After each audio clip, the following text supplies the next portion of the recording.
When I first started studying Spanish, I thought I'm never going to be able to understand native Spanish speakers because they just talk way too fast. So when we were recently asked by one of our subscribers to provide some tips on how to get better at listening and understanding spoken Spanish, it made me think, how did I improve and what do I still do today to improve my Spanish listening skills? So today I'm going to give you the best 3 things that you can do to improve your Spanish listening skills. And afterwards, we'll talk about the best way to practice if you're a self-studier, or the best way to practice if you have like a language exchange or if you have Spanish speaking friends.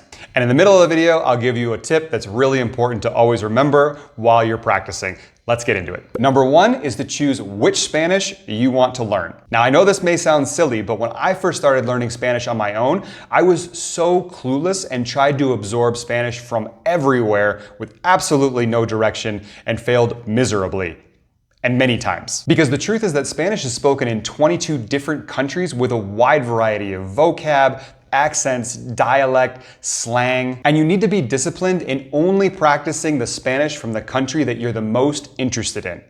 At least at first. Of course, once you've got a good grasp of a specific country's Spanish, go ahead and branch out and start listening to other accents as well if you find that interesting. For example, I primarily speak Spanish from Mexico, but I do really like slang from other countries. And of course, I'm always trying to keep up on Spain Spanish because it has a couple different things like vosotros, and there's just a lot of good TV shows and movies that are on Netflix that are from Spain. So at first, pick a country whose Spanish you're the most interested in, and then you can branch off to others afterwards if you want. Now, the one side note I want to make about this is that people from Latin American countries are extremely prideful. And so when I was doing language exchanges, I got so much shit from people that I wanted to speak Mexican Spanish and not the Spanish from their country. Now, while these people are just trying to help and they're just proud, they're proud of their language, they're proud of their culture, and they just want you to be a part of it, it's actually quite a deterrent. So while you need to still be nice when you tell them, you need to say, I'm learning Spanish from this place, please respect that, and don't let them deter you from your goals. And number 2, slow it down. So one of the most basic, simple, and effective things that you can do to better understand someone that speaks too fast is to slow them down. So there are a lot of media players out there like YouTube or VLC Media Player where you can actually slow down the audio. So what you'll do is start listening to an audio at 3/4 speed or slow it down to even half speed. Even a quarter speed if you need to. If you're a real beginner, you can use it at 1/4 speed and look at subtitles as well. So for me, this method was really simple. I started off at half speed until I could understand everything that someone was saying. Then with a bunch of different audios, I listened at 3/4 speed until I could understand everything.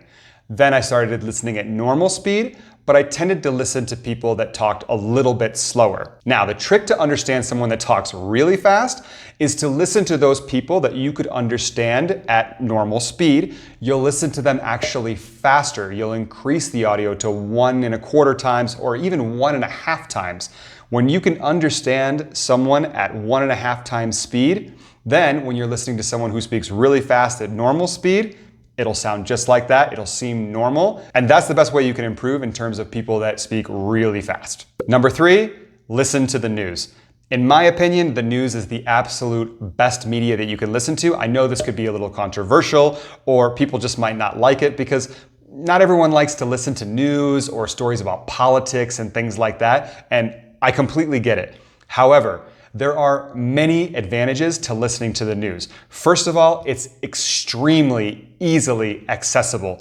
The news is on TV, you can find it on the radio, you can find it on podcasts, and it's usually free. Secondly, although some stories are boring, I actually find many stories really interesting culturally, and you can learn a lot about the country that you're interested in. Thirdly, newscasters tend to speak much slower, they speak much clearer, they use a standard dialect, they don't use slang, and they tend to use more common knowledge vocabulary. And lastly, the news usually features 3 or 4 different newscasters. So normally you have a chance of listening and trying better to understand men, women, people that are older that might use different vocabulary, and people that are younger that might use new vocabulary. So it's an absolutely amazing tool that you can use to improve your listening skills. I don't recommend with the news that you start off with a half an hour or an hour or a 2-hour program or anything like that. Just try to listen to one story a day for a week.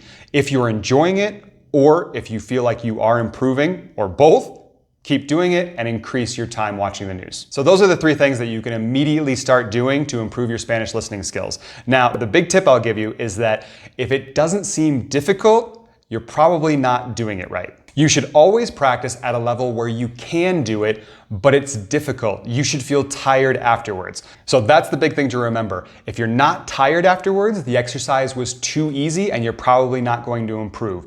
If it's too hard or you feel like you're just getting really frustrated, it's too difficult and you need to actually find audios that are easier. And before we get into the best way to practice if you're a self-studier or if you're in a language exchange or have Spanish friends that you can speak with, if you haven't already, hit the like button, subscribe to the channel so you don't miss any other lessons like this, and head over to Buy Me a Coffee where you can donate to the channel so that we can keep making these lessons. Now, if you don't have a lot of time to practice Spanish, or you don't have anybody that you can really speak with, I always suggest starting with something that you can listen to, that you've never heard before, that's 5 to 10 minutes long, and that has subtitles. And this is how the exercise works. First, you're gonna listen to it without any subtitles. You're not gonna pause or take any breaks and see how much you can understand. Afterwards, write down everything that you remember. Then you'll listen to it again the exact same way. Don't pause, don't add subtitles or anything, and see if there's anything that you understood this time that you didn't understand the first time. Then you'll listen to it for a 3rd time, but with subtitles, and see if you can understand 100% of it. Now, I tend to listen to the video 1 more time because I want to make sure that I'm finding any new expressions or vocabulary words that I don't know, that I can write down, that I can study later. For me, doing this exercise 2 or 3 times a week is a huge help and will really improve your Spanish listening skills. Now, if you're fortunate enough to have a language partner or have friends that speak Spanish, my advice is going to be pretty obvious, which is you should go hang out with them. Because listening to a real native Spanish speaker is always going to be the best way to improve your Spanish listening skills, because they're the ones that are going to speak in real slang with the real vocabulary that they use. You can hear their accent. You can even tell by their body language how they talk. And of course, it's always going to be easier in person to be able to say something like, I didn't understand that. Could you please repeat it? Or I don't know what that word is. Could you please explain it to me? Language is supposed to be fun. And when we have these sort of interactions, like, it feels more like an interview. We feel stressed. We're worried about the errors we're making. So you always want to have a fun activity that you can do. Call a friend up on the phone or a language exchange partner. You can go play sports. You can just hang out at the bar. But when you're in sort of a more relaxed, calm environment and you're enjoying it, you're definitely going to retain more information, have a better time, and improve your Spanish listening skills. So depending how brave you are, you can tell them, I just want to speak in Spanish for the next 30 minutes, or for the next hour, or the whole night. It depends on you. But that's it for this video. Hopefully some of my advice was helpful for you.